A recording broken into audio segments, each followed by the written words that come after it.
Hey guys, this is That Indie Dude. In this video, I'm going to show you how to drag objects in Unity.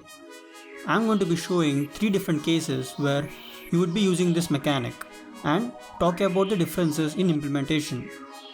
So, let's begin. First case, dragging in UI. For this mechanic, we will be using the iPointerUp and iPointerDown handler interfaces to detect whether mouse is clicked over the UI element. Attach a script to the object that is supposed to be dragged. Include the Unity Engine.EventSystems namespace in order to access the interfaces. Now, inherit from iPointerUp handler and iPointerDown handler interfaces. If you are in Visual Studio, you can type Ctrl+dot to open the Actions menu and click on Implement Interface to implement the interfaces. These methods will let you know if the user clicked the left mouse button over the object. Now, let's create a variable to record if the pointer is down or up. In the update method, I'm going to check if pointer is down. Now, the idea is to have the object follow the mouse pointer.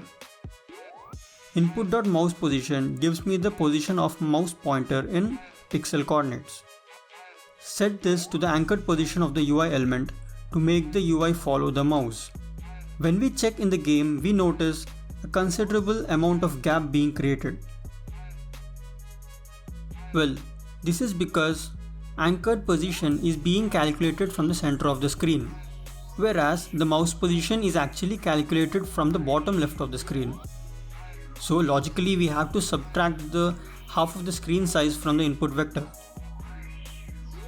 Now, when we check the game again, the object is aligning correctly in the center but still gets a weird offset when moved around. Now, this is due to the scale of the canvas which gets multiplied to the anchored position that we are calculating. So, all we have to do is divide the final result with the scale factor of the parent canvas. And voila, we get an awesome drag mechanic.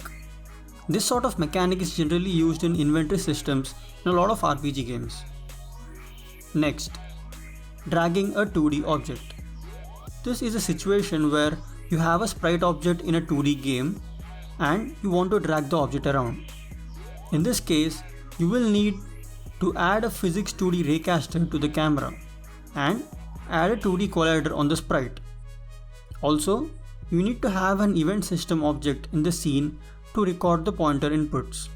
In the script that is attached to the object, we will have the same interface setup as before.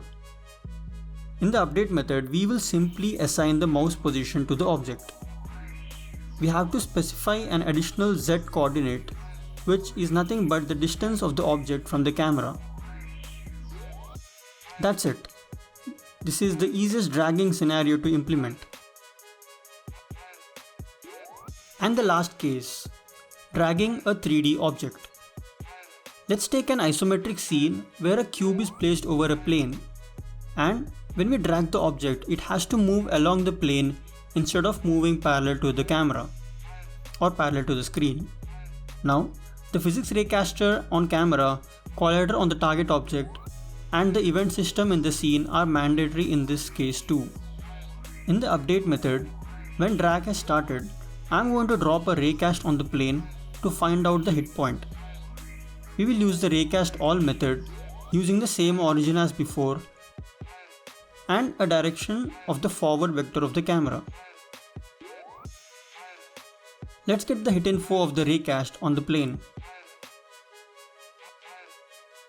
and set the position of the object equal to the hit point. If you look at the game now, the cube perfectly follows the mouse, but the cube is overlapping with the plane.